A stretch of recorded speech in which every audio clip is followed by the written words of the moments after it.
শুভ সকাল বন্ধুরা, কেমন আছো তোমরা সবাই? আশা করছি আর ঠাকুরের কাছে এটাই প্রার্থনা করছি সবাই যাতে খুব ভালো থাকো, সুস্থ থাকো। আর এখনের এমন একটা ওয়েদার যে প্রতি বাড়িতে বাড়িতে জ্বর সর্দি কাশি হচ্ছে, যার থেকে আমিও রেহাই পাইনি। গত 4 দিন ধরে আমার শরীরটা এতই খারাপ, কোনো ভিডিও আমি করতে পারিনি, গলার আওয়াজটা পুরো বসিয়েছিল। আজ একটু মনে হচ্ছে, তবুও ভয়েস ওভারই দিচ্ছি। ঠাকুরের সামনে জোকারটা দিতে পারছি না, গলার স্বর বেরোচ্ছে না, তো শঙ্খ দিয়ে ঠাকুরের পুজো শেষ করলাম আর আসলাম রান্নাঘরে। এই যে পঞ্চতুলসী, মধু, চবনপ্রাশ, এই দেখো খাবো, এইগুলো করতে করতে অনেকটা সময় চলে যায়। আর আজকে কিন্তু আমার এক্সাম ডিউটি নেই, তাই একটু বাড়িতে রেস্ট করব। আর ছেলে বললো, মা আমি আজকে তোমাকে লাল চা বানিয়ে দেবো। আর আমারও লাল চাই খেতে ইচ্ছে হচ্ছে। এদিকে গতকালকে খিচুড়ি বানিয়েছিলাম, ছেলের জন্য রেডি করলাম পাঁপড় ফ্রাই দিয়ে। আর অমিতাভ বলে গেছে তুমি রোদে বসে চাটা খেও, তো এই দেখো রোদে বসে চাটা খাচ্ছি। এখন প্রায় বাজে সকাল 10:30। ছেলে বানিয়ে দিয়েছে, তো এই ক্রিম বিস্কুট দিয়ে লাল চাই খাচ্ছি, যেটা আমার মোটেও পছন্দ নয়। তার মা বৌদি দিল, দাদা তাড়াতাড়ি করে বানিয়েছে, বললো গরম গরম খাও, ভালো লাগবে তোমার মাছের ঝোল। আর সত্যি দেখে মনে হচ্ছে খেতে পারবো একটু, কারণ আমি কয়েকদিন ধরে একেবারে খেতে পারছি না। তো রান্নাঘরে এসে এই যে দুধের সসপ্যান থেকে দুধটা ঢেলে রাখছি, দিদি আসবে, বাসনগুলো বের করে দেবো। সত্যি শরীরটা চলছে না, কিন্তু ঘড়ি কাটা তো দৌড়ে দৌড়ে চলে যাচ্ছে। দিদির জন্য একটু খিচুড়ি রেখেছি। কাল জাগুন থেকে লাই পাতা এনেছিলাম, তো আজকে লাই পাতা চচ্চড়ি করবো। অমিতাভর তো ভীষণ পছন্দের, আমারও ভীষণ ভালো লাগে, কিন্তু এখন মুখে টেস্ট নেই, মনে হয় না খেতে পারবো। আর আমার তো মাছের ওটা রয়েছে, বৌদি দিয়েছিল যে আমাকে তার মা, তো ওটা একটু রেখে দিয়েছি, গরম ভাত দিয়ে খাবো। আর এখানে প্রেসার কুকারটা মেজে দিল দিদি। আর নতুন আলু দিয়ে দেবো, পাতলা করে করব, মানে মশলা কিছু দেব না। শরীরটায় ভালো না থাকলে না সত্যি কিছুই ভালো লাগে না, কিছু করতেও ইচ্ছা হয় না, অথচ করতে তো হবে। চলো তাড়াতাড়ি করে কেটে বসিয়ে দিই।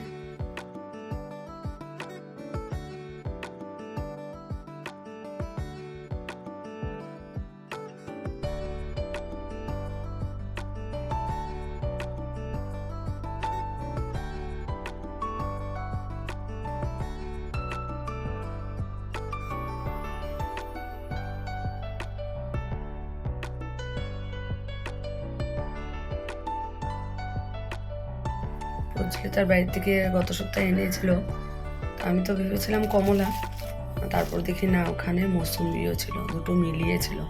বুঝতে পারিনি যে অঙ্কিতার মাও বলছিল যে মৌসুম্বি, বোঝা যায়নি, দুটো মিলিয়েছিল।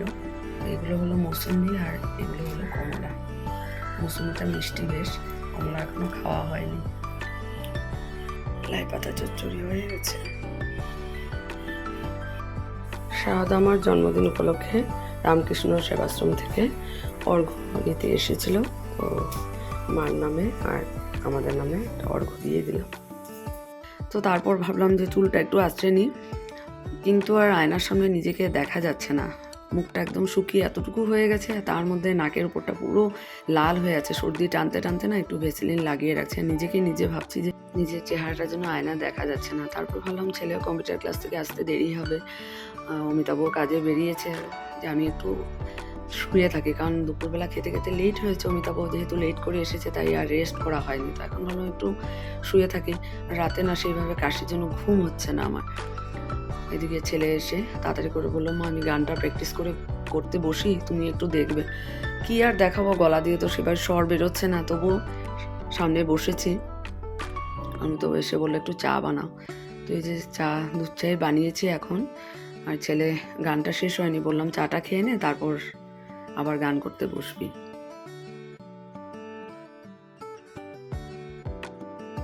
ক্রিম বিস্কুট আর অমিতাভ বলে একটু কুচা নিমকে দিও, চার সাথে খেয়ে নেব। আর এদিকে দেখো, অমিতাভ সেদিন ডিগবয়ের থেকে নতুন একটা রেস্টুরেন্ট খুলেছে, যেখানে খুব ভালো পনির পাওয়া যায়, তো এনেছে। দেখা যাক, আজকে রান্না হবে ফুলকপি দিয়ে, আলু দিয়ে, পনির দিয়ে, আজকে আর কোনো ডাল করা হবে না। তবে একদিন ফ্রিজে রাখলাম, তো তাই একটু সফটনেসটা চলে গেছে, মানে আমি পনিরটা পিস করতে গিয়ে দেখলাম, পরশু দিন এনেছিল, তো তখন কিন্তু পুরো সফট ছিল। তো যাই হোক, এই যে ফুলকপি আলু আর এদিকে পনিরের পিসগুলো করে নিলাম। দিকবয়ের থেকে প্রায় দিনই অমিতাভ এই চানাচুরটা নিয়ে আসে, তো মানে বানিয়ে দেওয়া ভালোই লাগে খেতে। আজকেও জিজ্ঞেস করেছে খাবে কিনা, বললাম ঠিক আছে নিয়ে আসো, কিন্তু মনে হচ্ছে না খুব একটা বেশি খেতে পারবো, কারণ গলায় লাগবে আর লাগলেই তো কাশি চলে আসবে। তো যাই হোক, ওইটা মিক্সড করে নিচ্ছি। কাঁচা চানাটা বয়েল করে দেয় আর কি, এটা খেতে ভালোই লাগে। আর এদিকে দেখো, একদিকে ভাত আর এদিকে ফুলকপি আলুর পনির দিয়ে তরকারি হয়ে গেছে। খাওয়া দাওয়া শেষ করলাম। আর এদিকে দেখো গ্যাস মুছা আমার হয়ে গেছে। আর এখানে ডাবর হানিটাস মধু চ্যবনপ্রাশ খাবো, আর গরম জল রেখেছি গার্গল করার জন্য, অমিতাভর জন্য চানা ভিজিয়ে রাখলাম। আর এখানে আজকে অমিতাভ চক্রবর্তীদার কাছ থেকে আমার জন্য হোমিওপ্যাথিক ওষুধ নিয়ে এসেছে। বলছে আমার আর ভালো লাগছে না তোমাকে এইভাবে দেখতে, আর আমার অ্যালোপ্যাথিক খেতে মোটেও ভালো লাগে না। তো 2 রকমের ওষুধ দিয়েছে, 10 মিনিট অন্তর অন্তর 10টা করে গুলি খেতে। তো আমার বিশ্বাস দাদার ওষুধে আমার ভীষণ কাজ হয়। তো সব কিছু সেরে যে আমি বিছানায় বসে ওষুধটা খেয়ে নিলাম। আর অমিতাভ অলরেডি ঘুমিয়ে পড়েছে, কারণ সকালবেলা সেই উঠতে তো হবে। চলো দেখা যাক আজকে রাতে ঘুমাতে পারি কিনা না, তাহলে নিশ্চয়ই আগামীকালকে একটা নতুন ব্লগ শুরু করব। তোমরাও ভালো থেকো, সুস্থ থেকো, গুড নাইট।